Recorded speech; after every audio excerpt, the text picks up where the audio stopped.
Hey folks, Mr. Justin here with Secret Weapon Miniatures. And first time joining, please remember to like, subscribe, bells, whistles, all the things you need to click to make sure that you get to keep up with Secret Weapon Miniatures in the future. And join me for additional Workbench Wednesdays. Get the keyboard out of here since I don't need it at this point. And let's let's start with some previews like we do when we have them. And actually, before that, I want to come back to on it, and in the process decided that it looked better, oriented differently. So this is actually how I would finish up the ship at this point. Do a row of windows across the section here.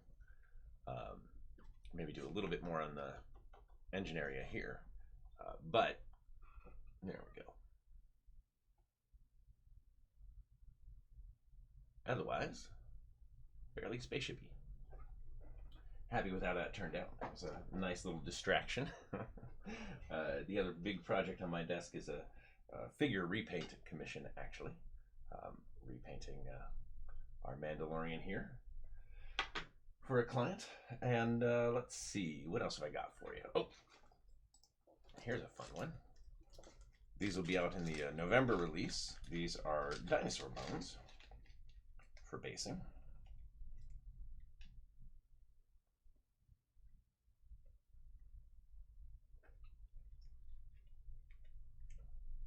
Sculpted by Jason Weeby. And I will be using these as well to create a new set of bases. Gonna do an Old West dinosaurs mashup. So there'll be wood, there'll be dirt, there'll be dinosaur bones. Maybe a snick. Who knows? Let's see. What else have I got for you over here? So many bases. The new base releases this month. Let me see if I can even get to them. Oh, I may not actually have this month's releases on my desk, but I have next month's releases on my desk. Next month we'll see a bunch of 100mm bases hitting the market that folks have been waiting for. So here's the 100mm lava flow. Really happy with how the texture turned out here. Alien Invasion.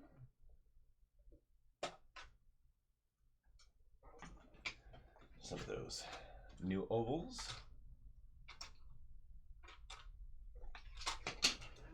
Let's see, what else have I got here? How about a 100mm bone fields? Nice piles of skulls. It's gotta have bones. Skulls. It's skulls all the way down. Alright, and I think that's all I've got for previews at the moment. So, let's get to work on some walls. The subject for this week is actually the wall sections. So we've got 4 themes. We have Ruined Temple, Flagstone,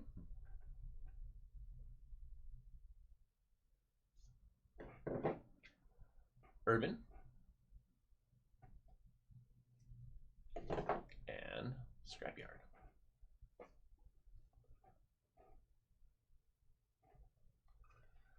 And I am actually going to brush paint these today, at least if I can figure out which side I primed. And I have the Urban one in my hands, so I will start with that. Now, did I remember to leave the box in here? Of course I did not. I'll pull out, do a little pause here at a few, and go get the box with all of the other wall sections in it, so we can actually show off a bit of a build here, because these are massive. Again, you know, holding them here in my hands. This is a 6-inch wall section. It is 2.5 inches tall, a little over 1 inch on the bottom for this one. And what can I give you as an example? Let me.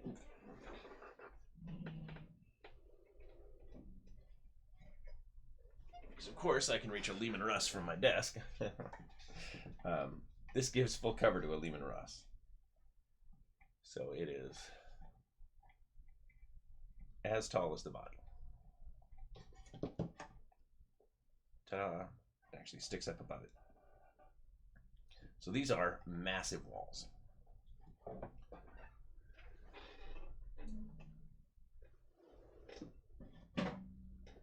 We originally did these for the Tablescapes Kickstarter, the Tablescapes Tiles Kickstarter. But I had decided at the time we couldn't justify releasing them in resin because of the cost. That said, we are now rotary casting them and able to bring the price down to what I consider a reasonable level. I think this side's primed. All right, so I'm going to start with some Ground Forces Gray here. And I'm actually just going to go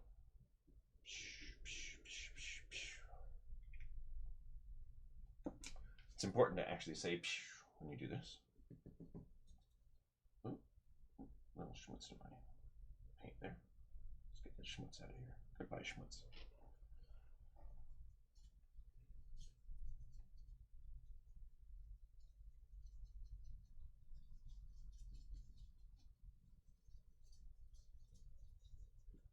Literally just slapping paint on this thing.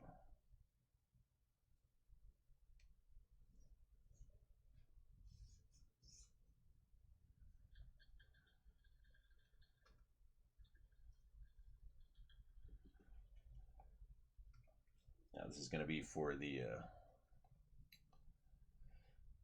display board that we put out at shows. If anyone's seen the booth, we actually keep it all the product behind the counter in boxes, and I have a display out with all of the stuff painted.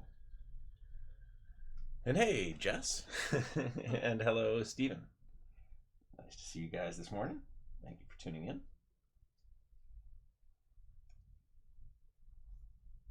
Not that Jess has a lot of options. I suppose she could put on a headset and tune out that way, but all right. So I'm adding some of the Federation slate.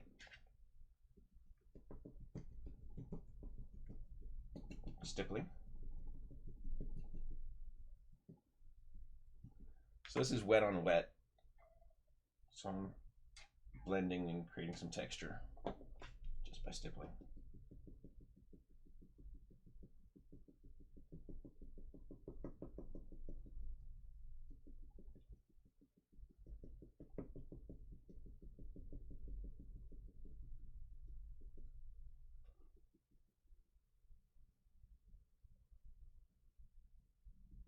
Okay, I'm gonna let that one dry.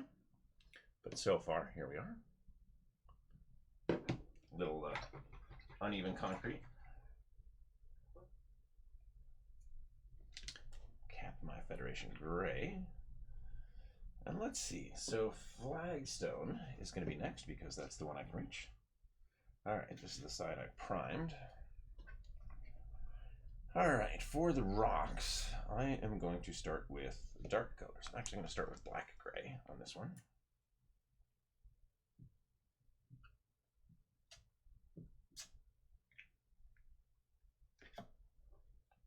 That brush wet.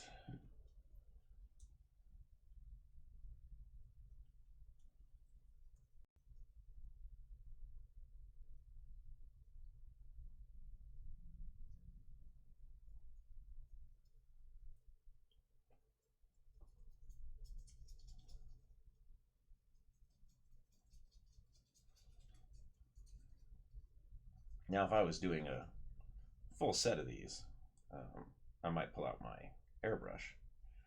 But for just these individual sections here, I really don't think there's a need.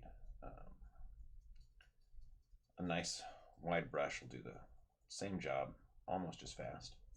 And I don't have to worry about cleanup between colors or anything like that as I switch between projects here.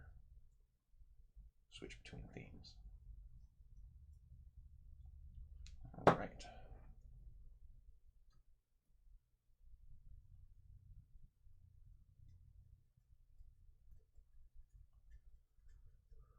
Hey, Charles. Welcome. Thank you for tuning in. Will there be a Gundam Workbench Wednesday to show off the mech paints? Well, I'm using the mech paints right now.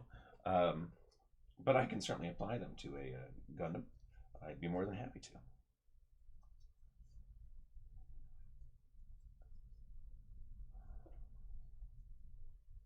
All right, let that one dry.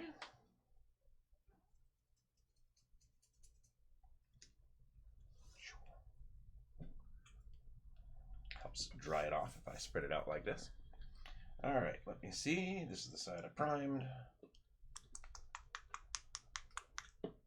This time I'm coming in with Ignite Blue.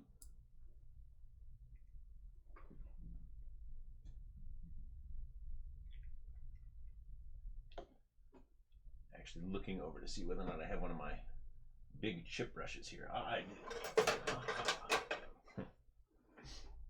Now we're cooking. There we go. That's what I needed. Let's get this camera this way a bit. There we go. Take you all on a little Blair Witch ride there. Sorry about that. All right, here's my blue.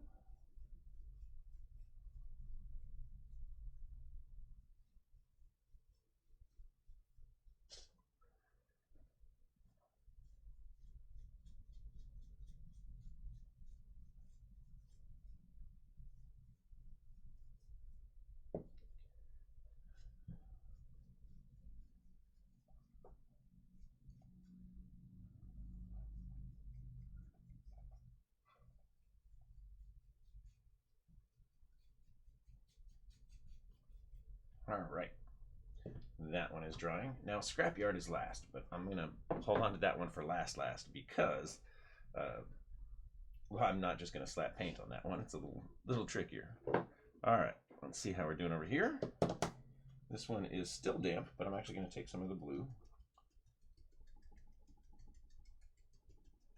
stipple it on here. Woo!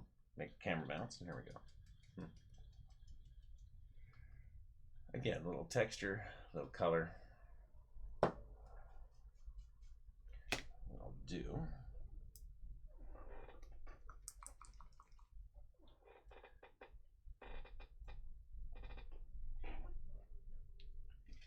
get a bit of my Principality Jade. I think that's what it's called, right? Yep, Principality Jade. It's a soft green color.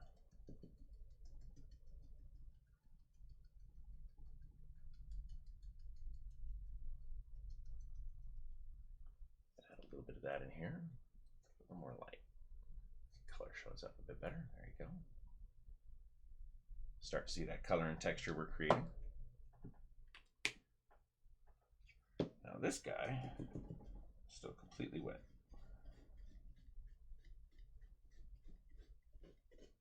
So I'm just spreading out that paint to help it dry faster.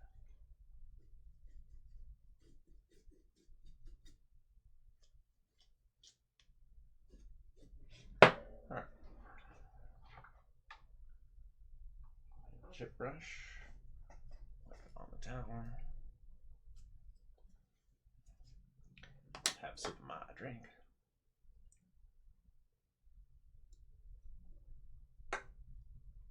All right. Other paints. Let me grab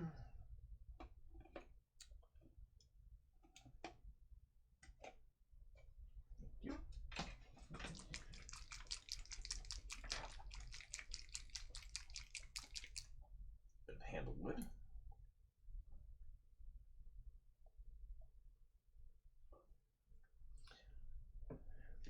Brush. Handle wood.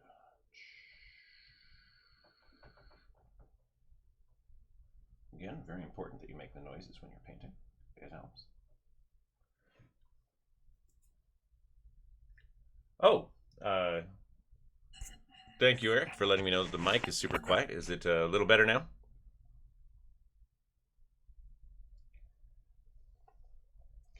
I had it pushed over a little far from me.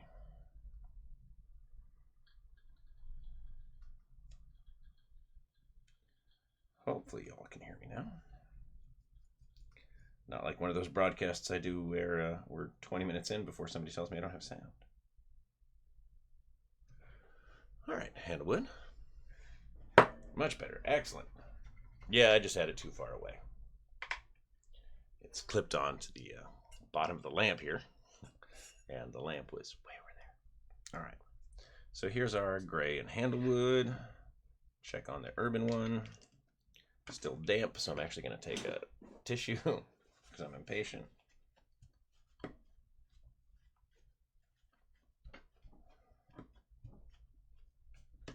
Dab off a little bit of that paint. Come in with a little bit of black gray.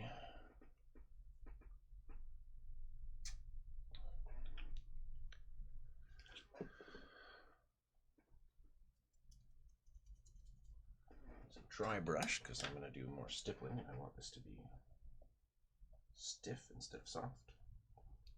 Taking off a bit of the paint. Actually going to go ahead and undo that so I can get in here. Hit the recesses. Just use my finger to clear it off of the surface. Again, with large pieces like this, I tend not to be gentle. It's not necessary, really.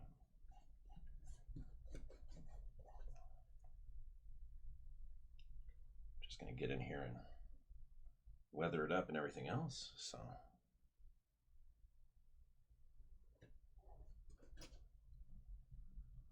At least that one.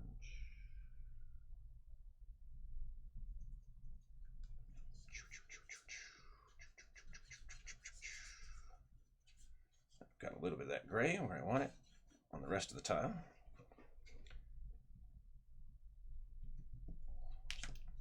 Shouldn't go ahead and just use my finger for this part. Another tool in our kit.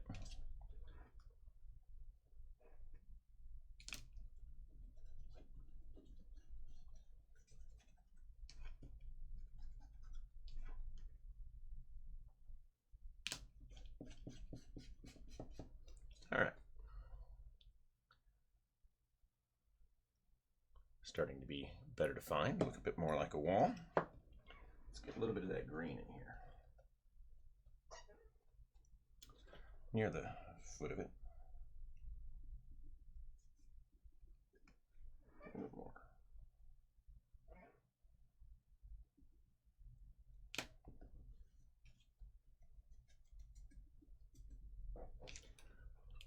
Just a hint of that green. I'm actually going to do a little bit more.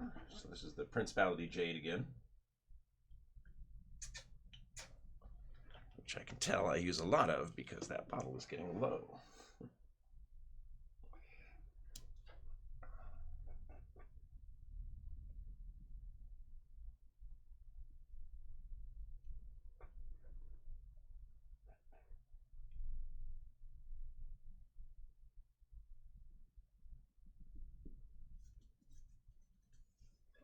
Here we are.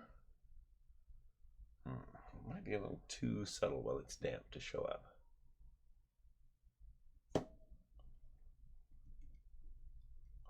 All right, well, in any case, let's get a little bit of off-white on here. That's our neo-white.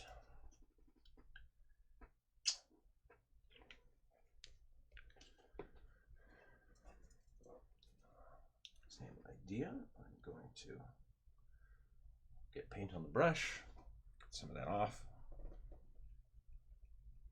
stipple it on here, use my finger to wipe it off, blend it in, do a little dry brushing even. Stipple, stipple, stipple. Stipple, stipple, stipple, stipple, stipple, stipple, stipple, stipple, stipple, stipple.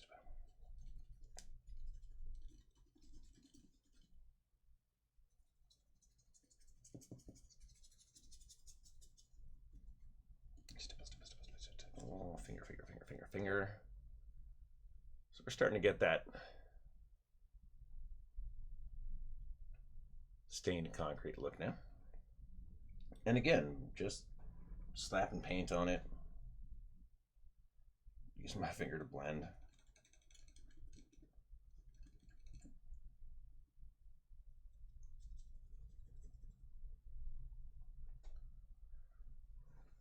Let's add a little highlights to this section here, because I like that little stain area there.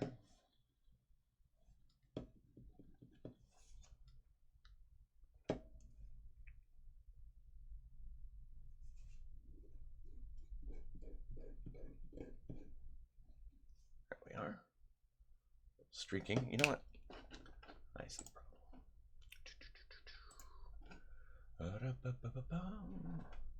Desk cam.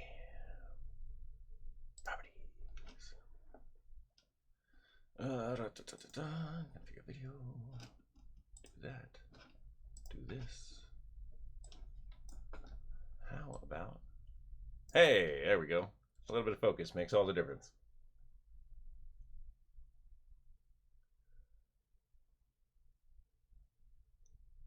All right, time to let that one finish drying.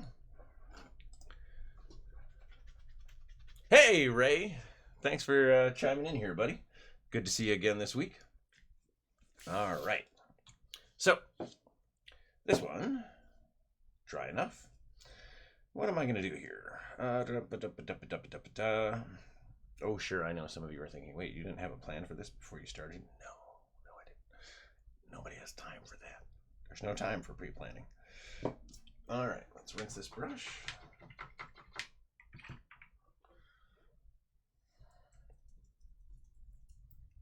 Let's get my chip brush. Load it up with that Neo White.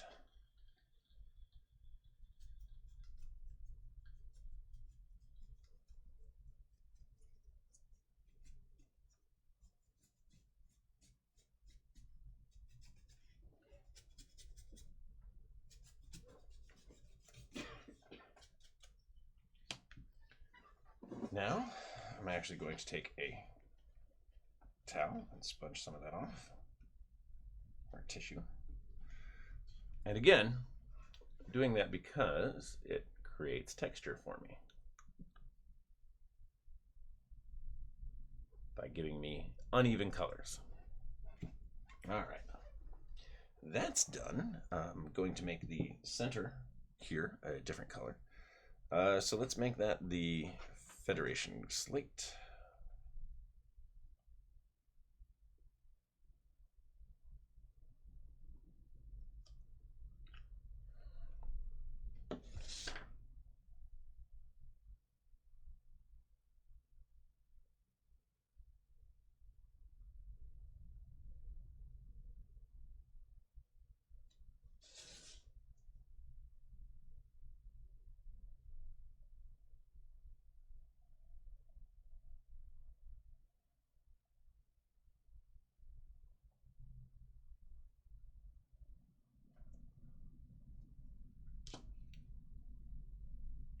Wipe it off the top of those bricks since I got a little overflow.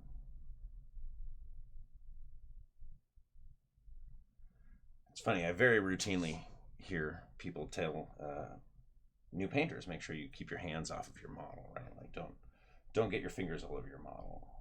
The general argument being that your fingers are oily, and if you get the oil from your fingers on the model, the paint won't stick right and whatever. If your hands are that oily, wash your gross hands. Because your hands are gross. Otherwise, get those hands on your model. Nobody cares.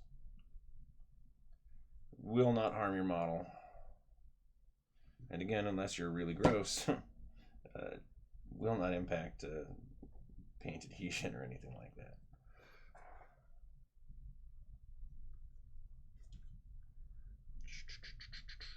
All right, so the start of our two-color wall here. Now I'm going to add a lot more variation to the individual rocks.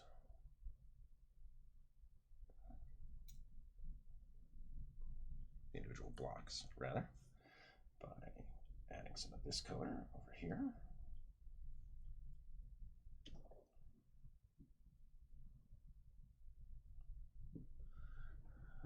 Let's. I have paint everywhere. Consolidate my paint.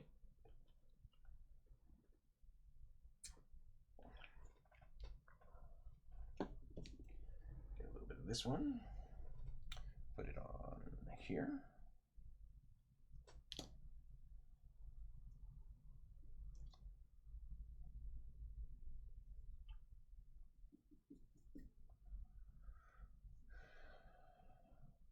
Here.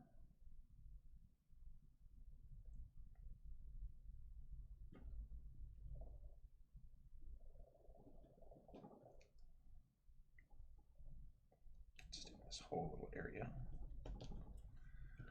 So again, I'm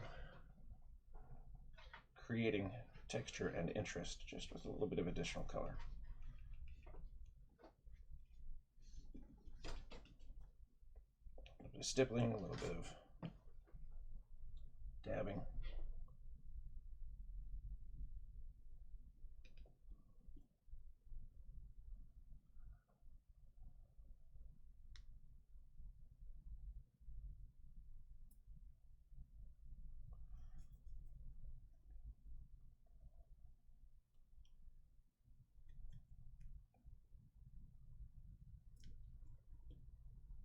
All right, get some of the green in here since I've got some Principality Jade sitting next to me. We're gonna bring that into some of these blocks. Color staining.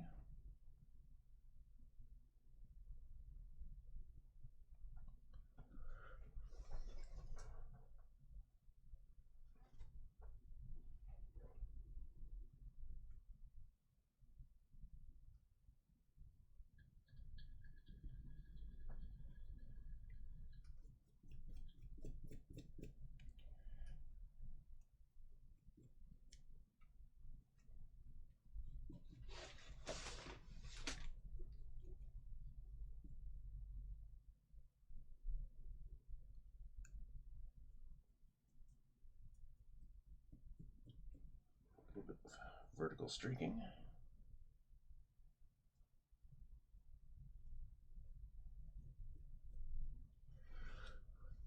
So already starting to be a lot more interesting. Give me 1 second. I actually need to turn down the heater. The studio was freezing cold this morning, but now that the door is closed, I am plenty warm.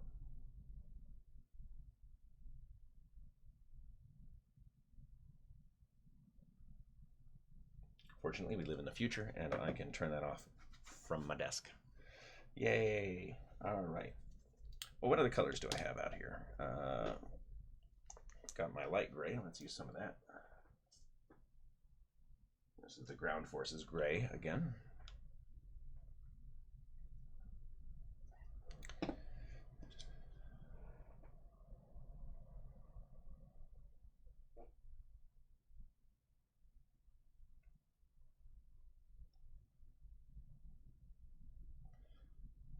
When I do work like this, I make a point layering the light and dark colors back and forth so that it's well,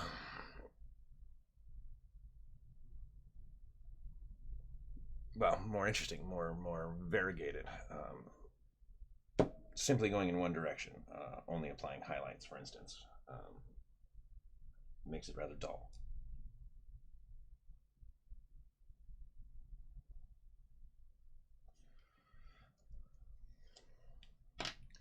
Now that I have all of that, coming back with my night blue again. And this time, I'm going to do a bit of dry brushing over the top of all of this.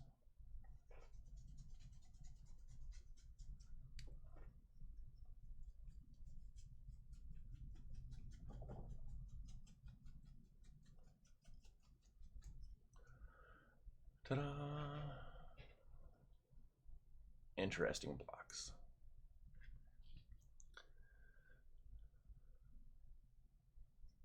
All right. Where are all my pens? All right, all my pencils are probably over here with my pens. Nope, just my pens. Where's my pen? Ah, here's my pencil box. I simply moved it and forgot. So I am going to take a. You should be olive. You're gray. You're gray. Gray will do. My gray pencil.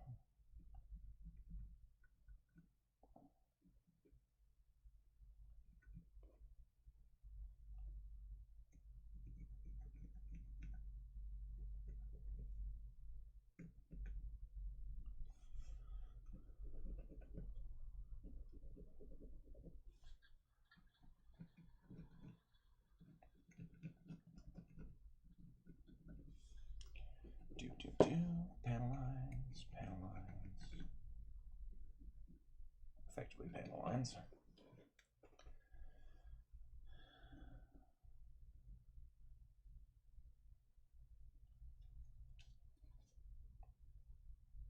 Paint's still a little damp, so I'm in a little trouble.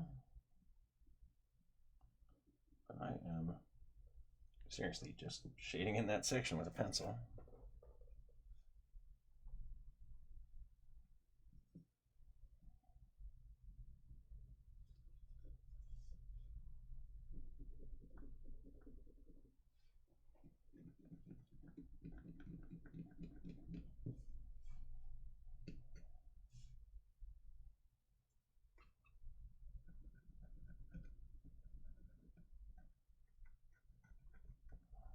All right. Last but not least, at least for this section and this step, I will take my white pencil, highlight some of these edges.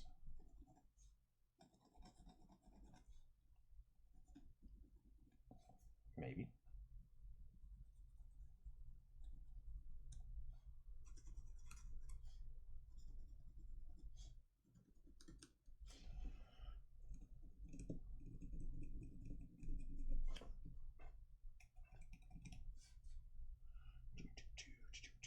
All right. Good for now.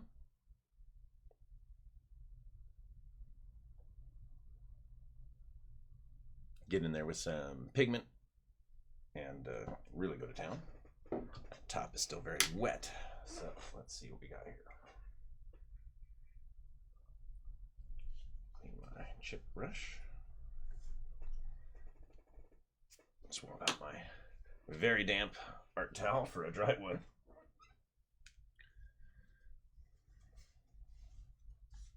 All right. What do we got? What do we got? What do we got? Let's check out our urban one. Should be dry. Get those edges.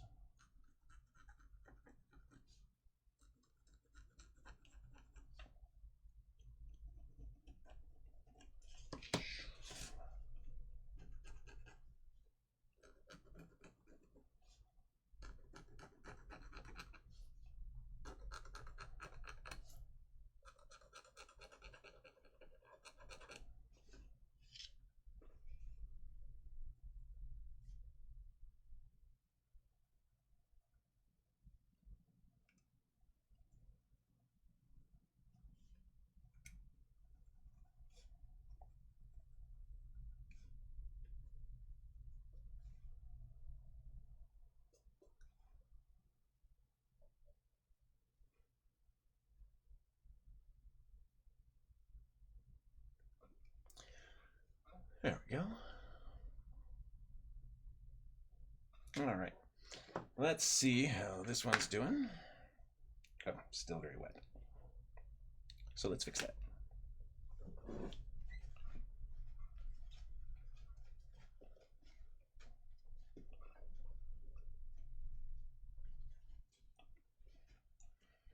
I want to paint this one.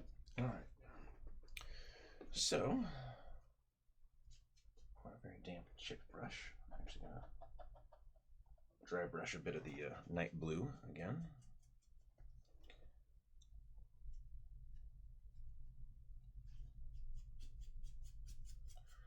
Right over the wood too, because then I can use my finger to clean off some of that from the wood. And guess what? Now we have weathered wood, just like that. Oh, Justin, you're such a lazy cheater. Don't use the towel I'm wearing. Go. All right. So those are drying. Let's come around to this bad boy. I always apply primer so light that it's hard for me to tell which side I did, since I'm only doing one side here. And let's man, this one's going to be hard for me to do with a regular brush because, of course, I want to do chipping techniques and all of that. But we're not going to start that now. I'm just going to play with some of the secret weapon colors here and make some rust and some, little things like that. If only I had a whole bunch of rust colors. Oh, wait. I do! A bit of rust shadow over there. Rust shadow here. Here. Here. All right.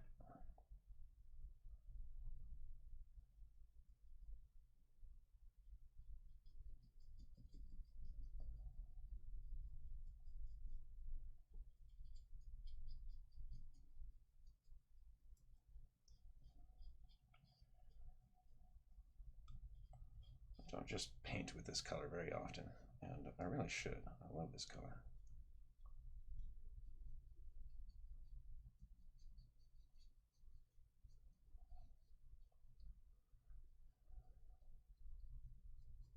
The rust set was a real treat to formulate, too. The help of Ann Forrester, the paint master at Reaper Miniatures, taught me what little I know about the craft. We had a lot of fun formulating these. Very tricky colors in this set.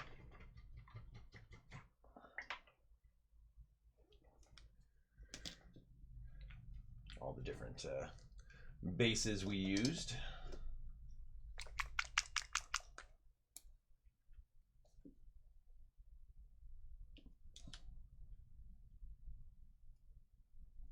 Old rust.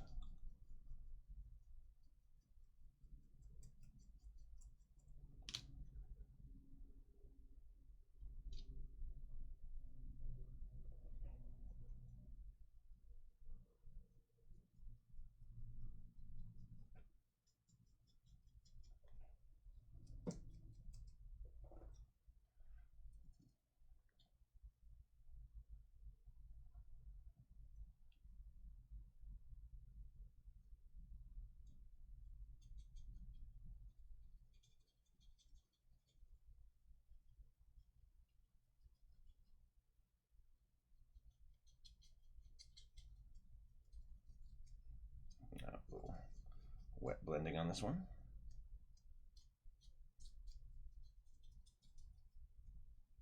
And over here.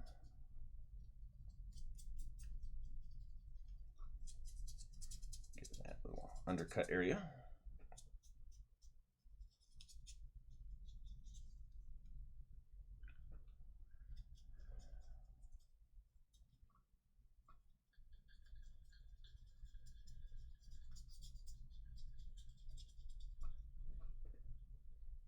All right.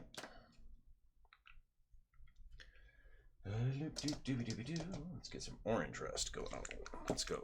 Let's go bold.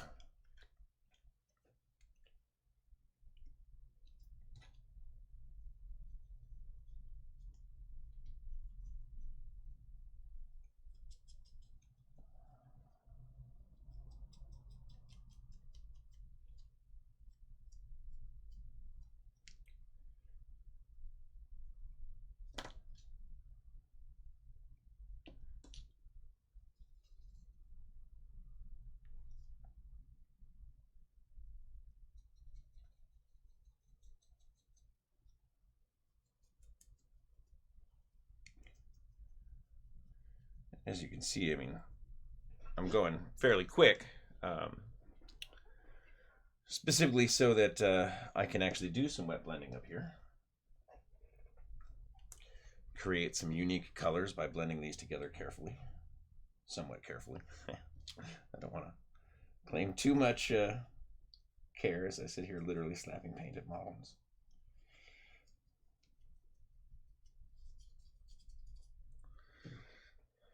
Oh, missed the towel completely, Justin. I'm actually going to put a bit of neo white right here. And watch this.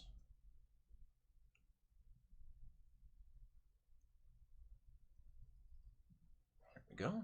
A little interest there.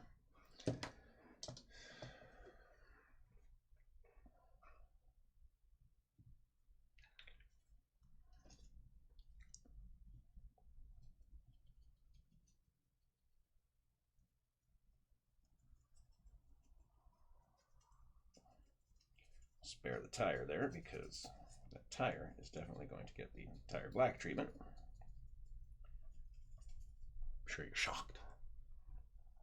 Shocked, I say shocked. Hold on my white. Get my orange rest going on over here.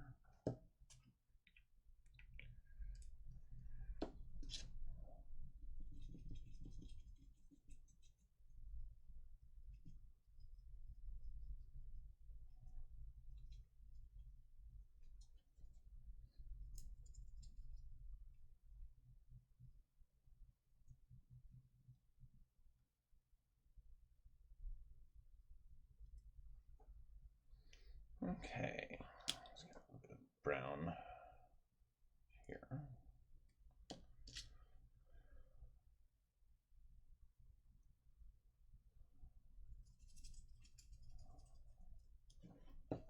For this section, all the unpainted bits should get some color on them. No matter what color, as long as it's color.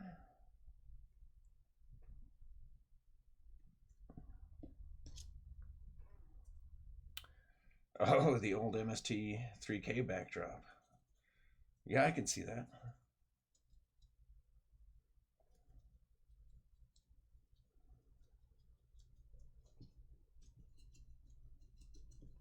All right.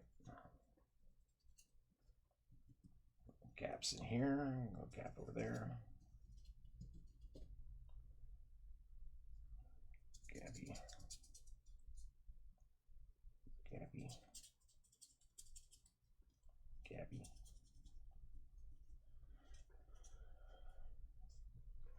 All right. One gap right there. Let's get that.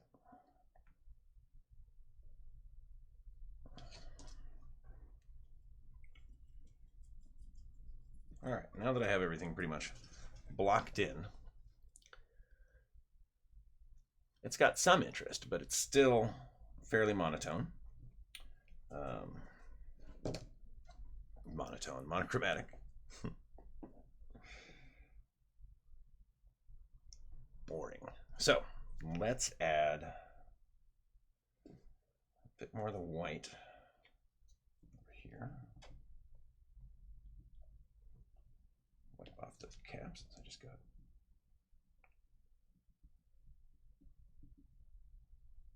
There we go. Even just that little bit of stippling now helped.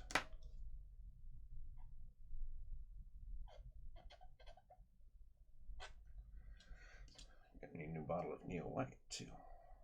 It is my favorite new white.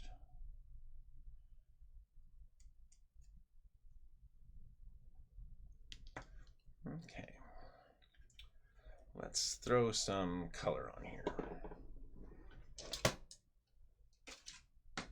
What do we got? I'm just gonna reach over and grab Neo Burnt Red.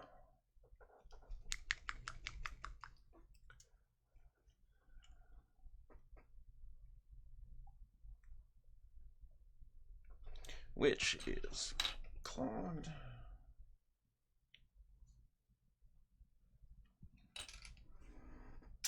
Remember, folks, don't just squeeze the bottle until paint comes out. Unless you want to wear the paint. Because you will. All right, burnt red. Just gonna go right here.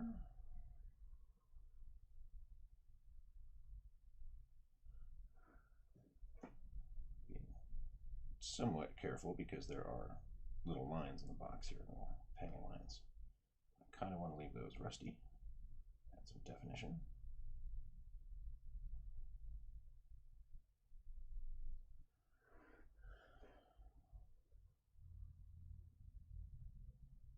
So now we have a little red box over there. Let's add a little red something something. Oh, there's another one of these boxes. Let's make that box red. How convenient.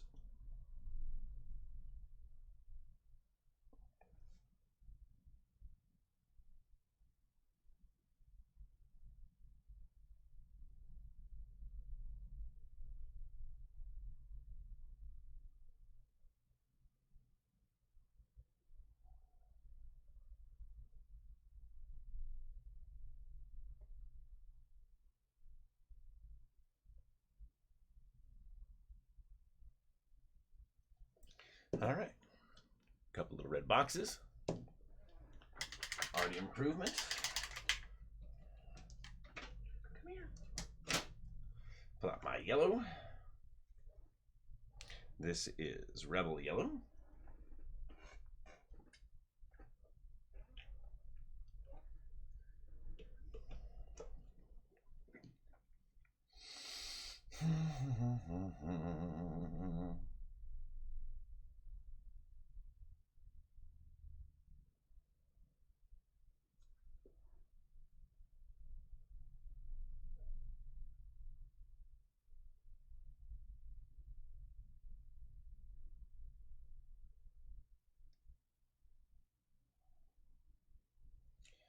That's going to be yellow. This is going to be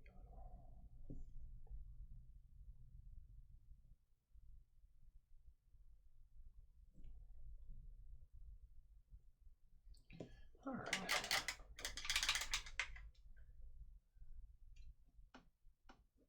Grab a little dark iron here. Should be shaken. Shake it, shake it, shake it.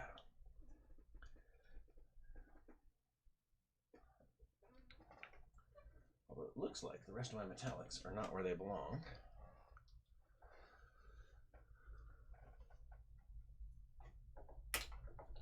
Does he have silver and brass over there? Yes, he did. Thank you. Yeah. And it turns out that's because my kid nicked him. Just need to get him his own set of secret weapon paints.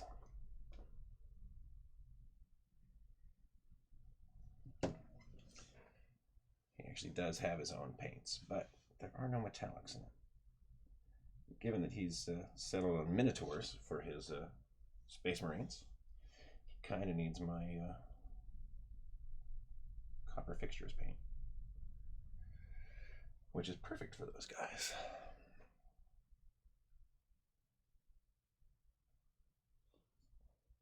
Did I not see another section of chain? Yes, I did. Here you are.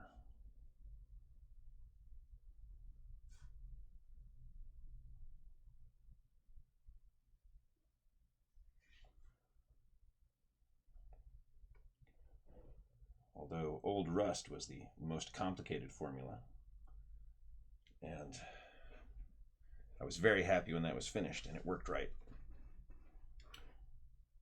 Dark Iron was the first color to actually make me giddy. I did such a happy dance when I got my first sample of this. It was perfect. And that's one that Anne did without me, so she showed up to Adepticon with a sample of this one for me. I was thrilled. Now let's see if I can find tire black. Oh, rubber. Dark wood. No, does he have tire black over there? Thank you. Some people's kids, man. What do you do? Ooh. Ooh, kid. Oh, you. Left a lot of paint to dry in the cap. All right. What? Yeah.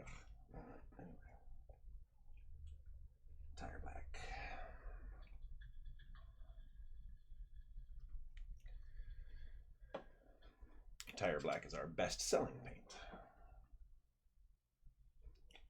Everybody loves them, the Tire Black. Don't need that brush, I need this brush. Let's get a big old brush in here.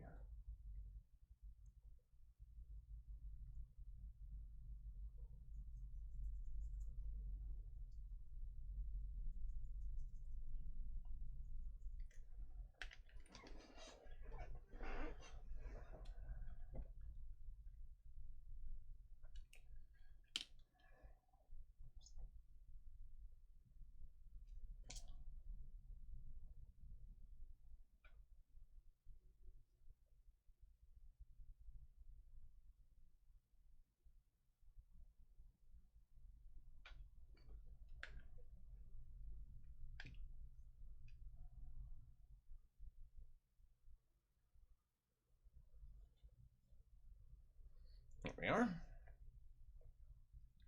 So just with a couple of quick colors and a brush, it's already starting to look interesting and neat. Rinse these brushes. I see a couple of cinder blocks that will benefit from having some light color thrown on.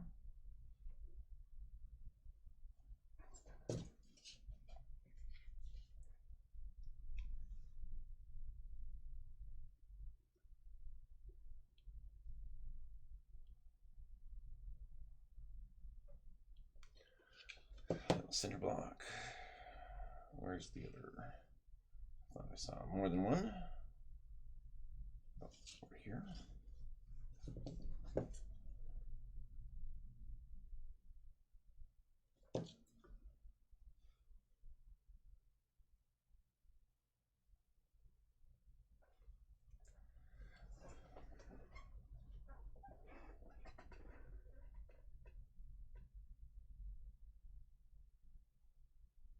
All right. That'll do. Cap this up. All down with Tire Black.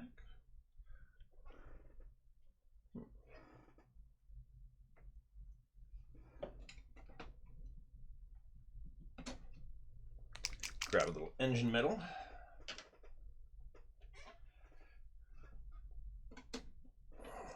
I'm not saying it's a bolt gun clone, but if you miss bolt gun, you might want to pick up this paint.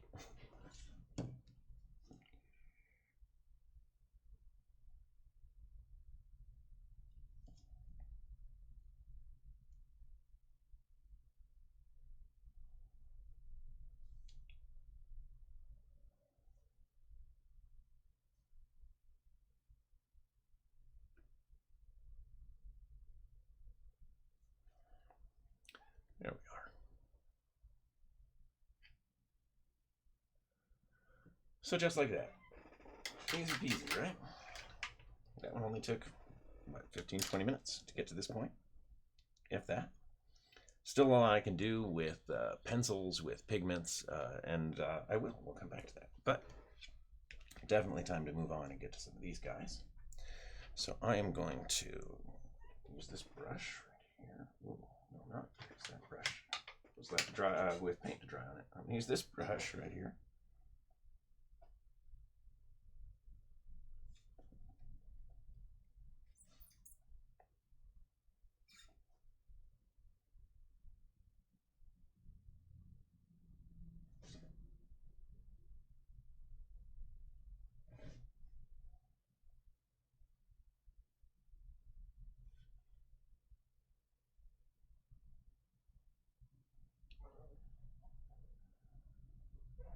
Back to my Federation gray here.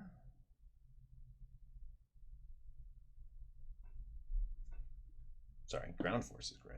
Like, wait, no, that's Federation gray is the dark one.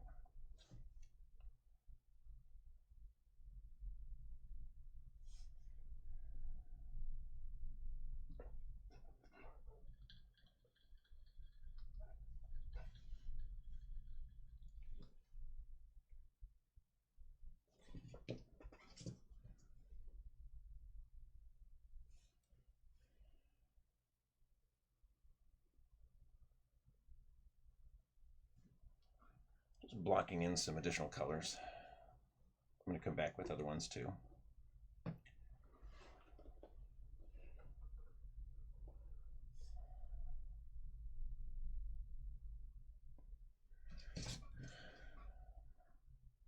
All right. Let's see what's still damp. Oh, we've got a little bit of the night blue here.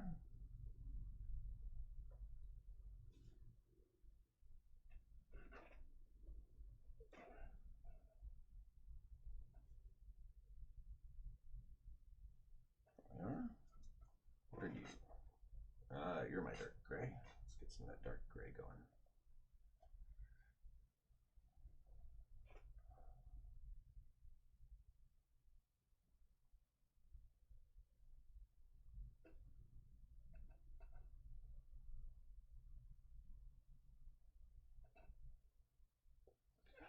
All right. Thank you, Michael. Glad you enjoy this piece. Not sure which one, but I'm still glad you like it.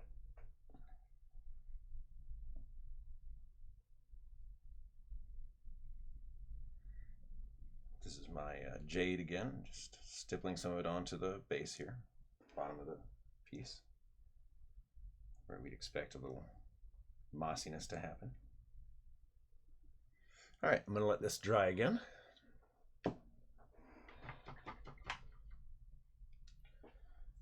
Let's take a look at the urban one. Here we go. Yeah, see, we've got a nice stained concrete thing going on here.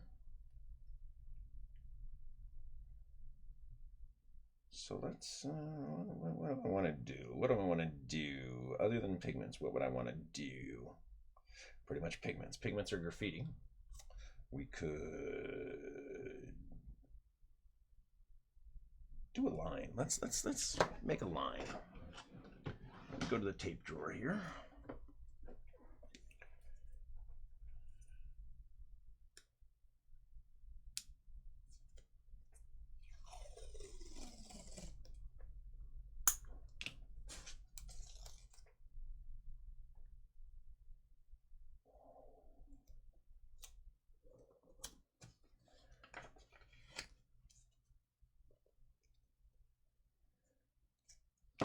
All right.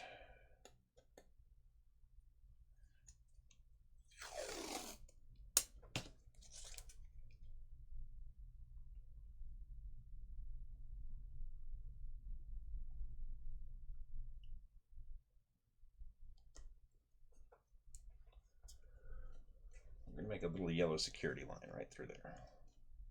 So I've got this yellow over here. And I'm going to stipple this again, so it creates something of an uneven look.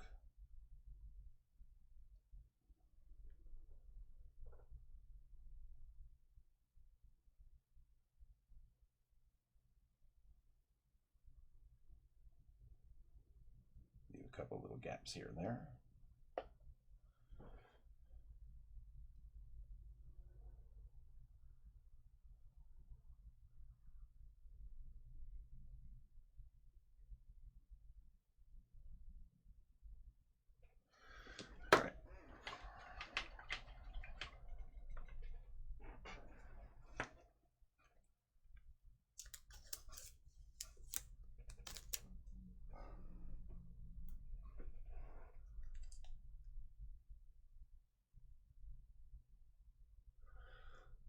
So Stephen, I mentioned that these are rotocast. How hollow did I get them?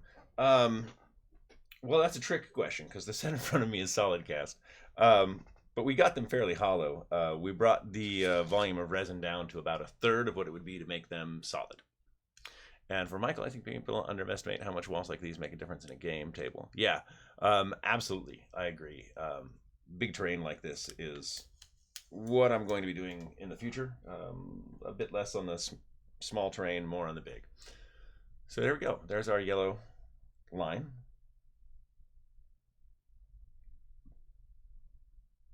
And now some pigment will really make that pop.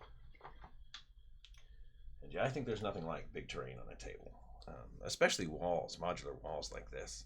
And I don't care if you're playing fantasy, D&D, whatever. A big wall like this just makes such a difference. But particularly, I mean, in a game of 40K, my big thing has been able to, help you have a better army from the ground up. So we've got scrapyard bases, we've got scrapyard terrain, we've got the big scrapyard walls. And again, these are huge pieces. I mean, the T-junction is still 6 inches long, but it also comes out 3 inches this way. It's 2 inches thick. I mean, it's this massive, massive thing. And I think, it makes such a difference on a table. So much more interesting, so much more fun. All right, taking a look here at our ruined temple wall.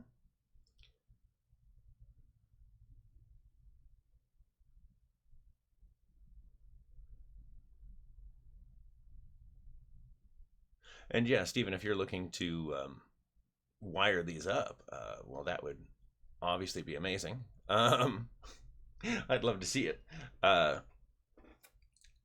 But yeah, there's plenty of room inside for you to drill a hole in the bottom and get in there and do whatever you need to do. All right, what do I want to do here?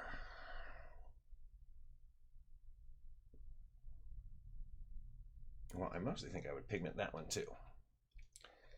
This one is ready for its final dry brushing.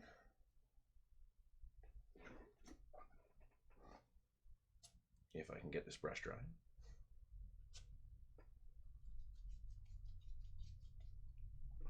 Dry enough.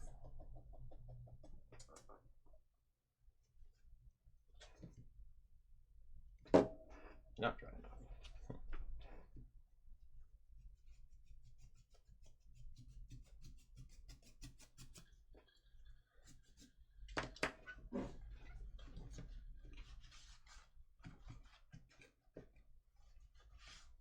A little heavy for my taste, so just wiping some of that back off.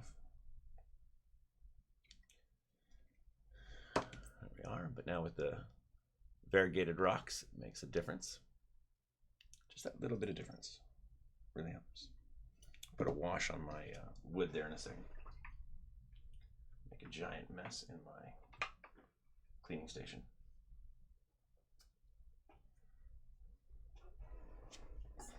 Woo. This task is going so fast today, we may actually wrap a little early. We'll see. Which might be good anyway. I've got to get to clinic today to get a TB test so I can volunteer at my son's school. Very excited to be doing that. The volunteering part, not the TB test part. Whatever. And hey, Greg, thanks for chiming in. Good to see you here. Always nice to have your company. All right, so let me do a little work with pigments here, since that is where I would go next. I say that, but if I can't find my cups, I won't do pigments. I don't know where my cup stash was. Under some tissue paper.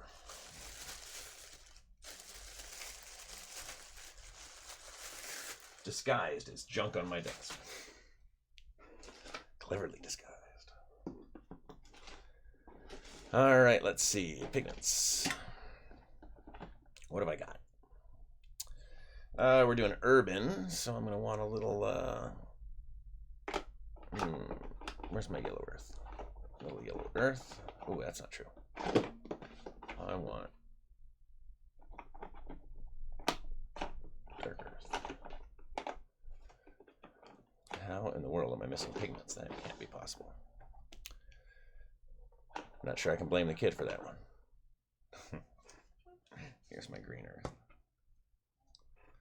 All right, and palette knife is going to be in shape. Probe drawer. Maybe. Maybe not. So I'll just use this. Boom. Boom. So I'm using isopropyl in place of the pigment fixer because it dries much more quickly.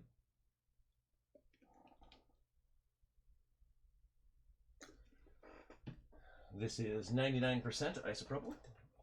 That's what I keep on my desk. Let's make a little wash out of the pigment and iso here. I'm going to put a drop at the top.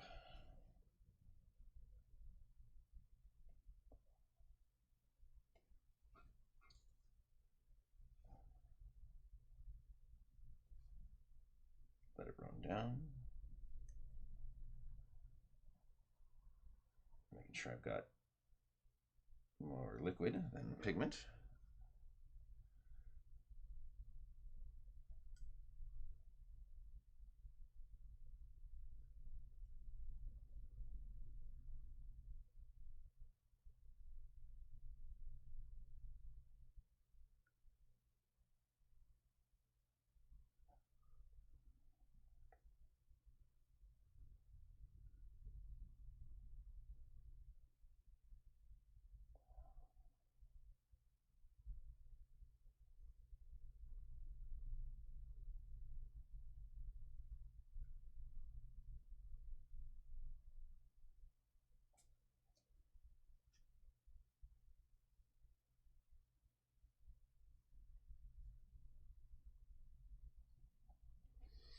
There we go. So I'm applying it in that recess and waiting until I see it flow all the way down here. Give it a little touch right there.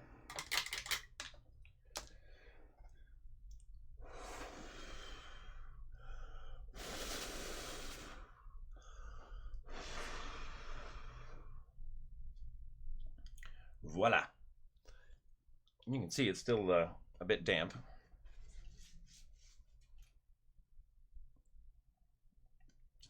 But already coming together, looking nice and dry. So what I'm going to do at this point is actually rest the wall on another wall, so I have a little angle there. Add a bit more iso.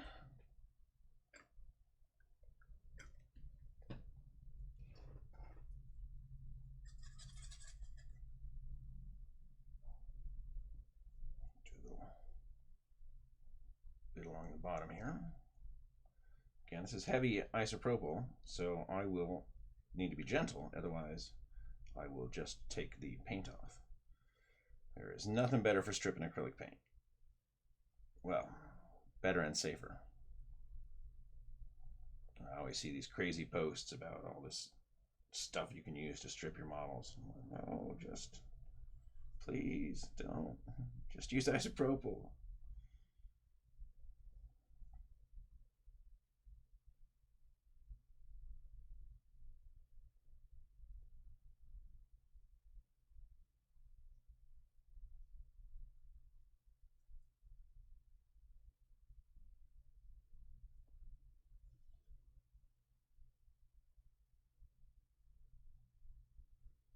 Few little spots.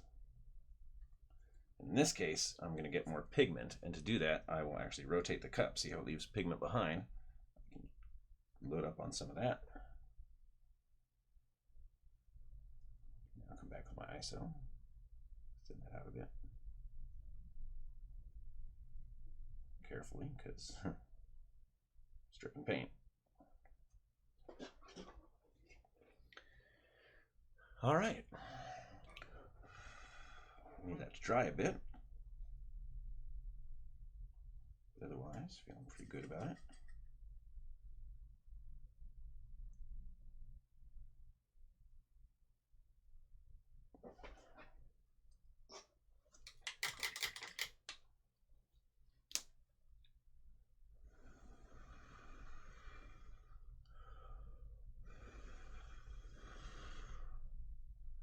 Now the isopropyl is heavy enough that it's going to take some time, but this is otherwise our stained concrete barrier.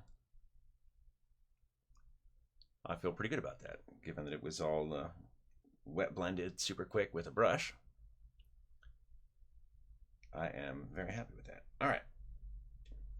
Same trick, different wall.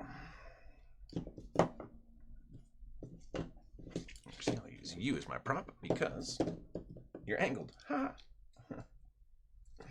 give this a little stir. And I'm going to do the same thing, except in this case, I'm hitting all the joints.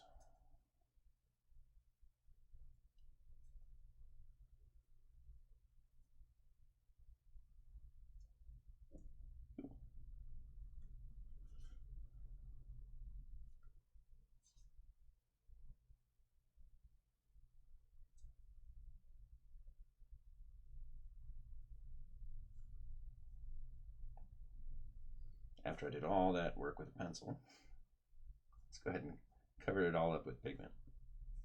It's most of it.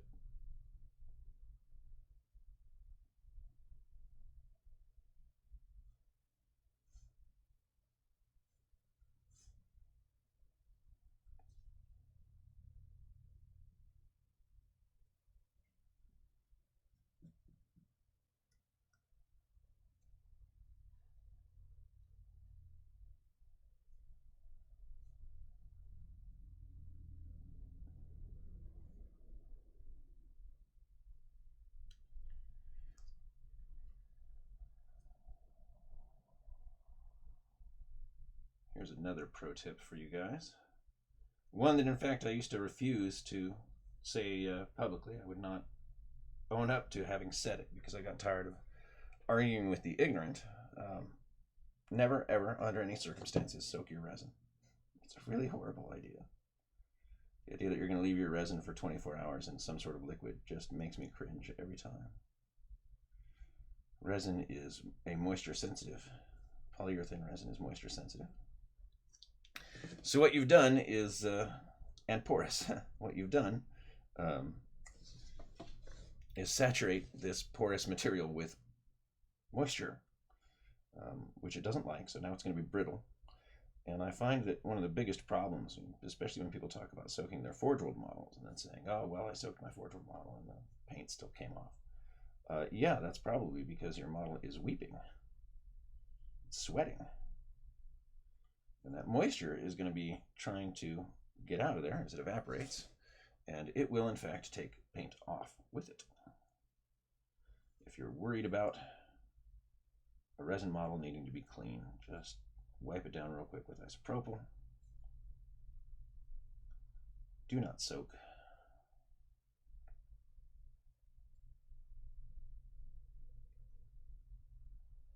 It's a really horrible idea. And the thing to look for on those Forge World models is you'll find that most of the time your paint is coming off. It's coming off of a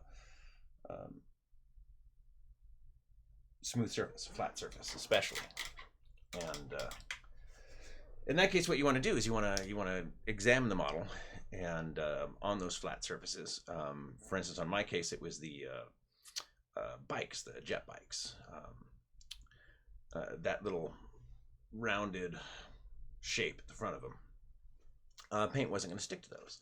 And I knew this because looking at the models, that section is very shiny. The large flat sections like that, even, well, small flat sections, it doesn't matter. Flat sections in a silicone mold can go smooth.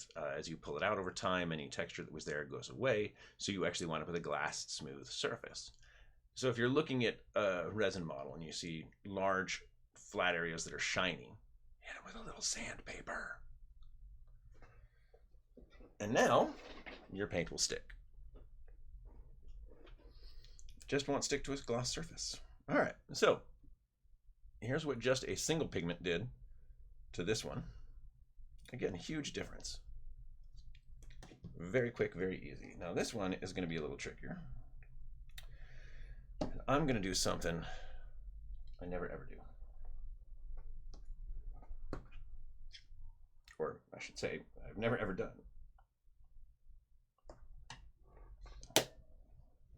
So strap in, this could be fun. Give that a stir. All right. And now, I'm going to do this with a giant brush.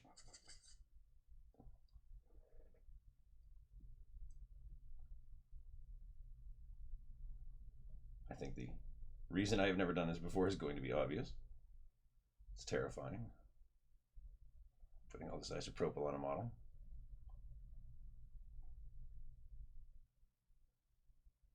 Almost certainly wanted to seal it before I did this, but where's the fun in that? All right, so now very carefully I'm going to clean up a couple of spots, because if I'm not careful, I'm just taking off paint.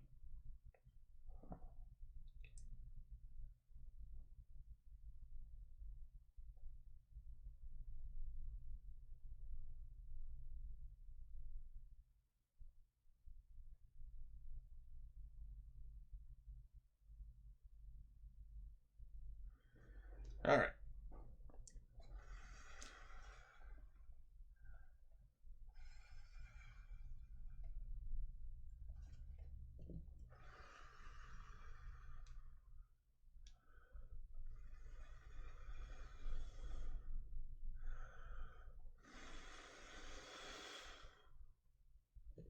Yeah, it's pretty okay. Better than expected. But that's going to take some time to dry, because that is a lot of isopropyl. So let's take a look as we wrap up here.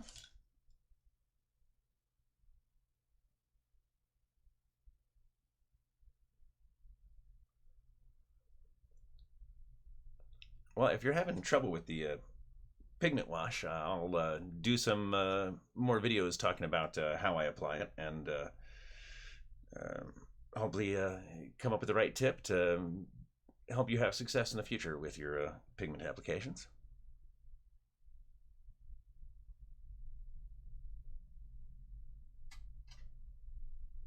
Yeah, Jordan, thank you for pointing out the chips and imperfections.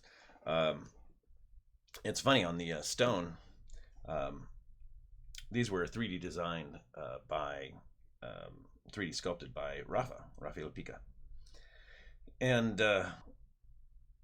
when I print them, I got the prints for these. I actually went in with my rotary tool and created some additional texture. Same thing on the flagstone walls. There's actually photos and video of me taking wood putty and putting it in between bricks, between the blocks, to create a more realistic and natural texture than we got from the 3D print. But then it's funny, because I've had somebody gave me some grief the other day saying, oh, why'd you cast up such a crappy print for the urban walls? And I'm like, no, that texture is intentional. I didn't want a smooth concrete wall. That would have been really boring. And having seen the security barriers firsthand in Israel, yeah, I assure you, they're textured and look quite a bit like this. So this texture was intentional as well. But yeah, you can definitely pick up the crafted textures. I got the rotary tool involved. But all right, looking at our walls. Here's our scrap wall. And again, this was maybe 15, 20 minutes work, tops.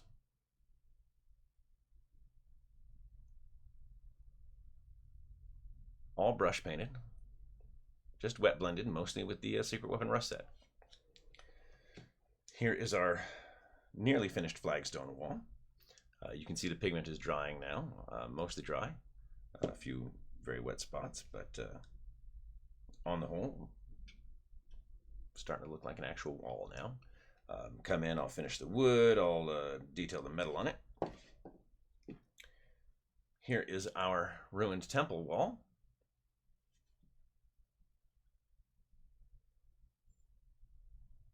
Again, just a couple of simple colors and some pigment to make it interesting. Last but certainly not least, my favorite, our urban wall.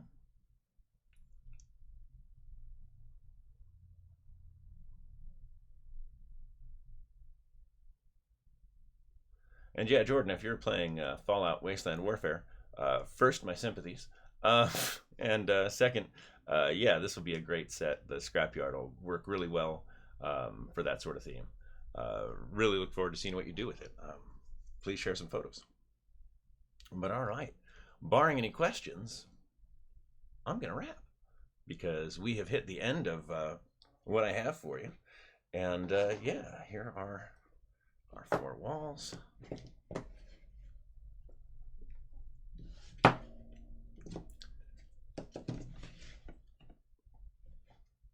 And again, each one measures 2.5 inches tall, 6 inches long. These are just the straight sections.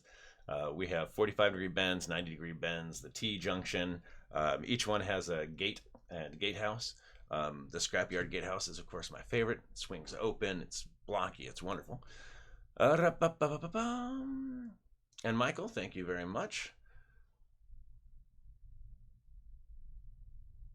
And hey, if you're building an urban table, yeah, please take a look. If you wind up with any questions, always.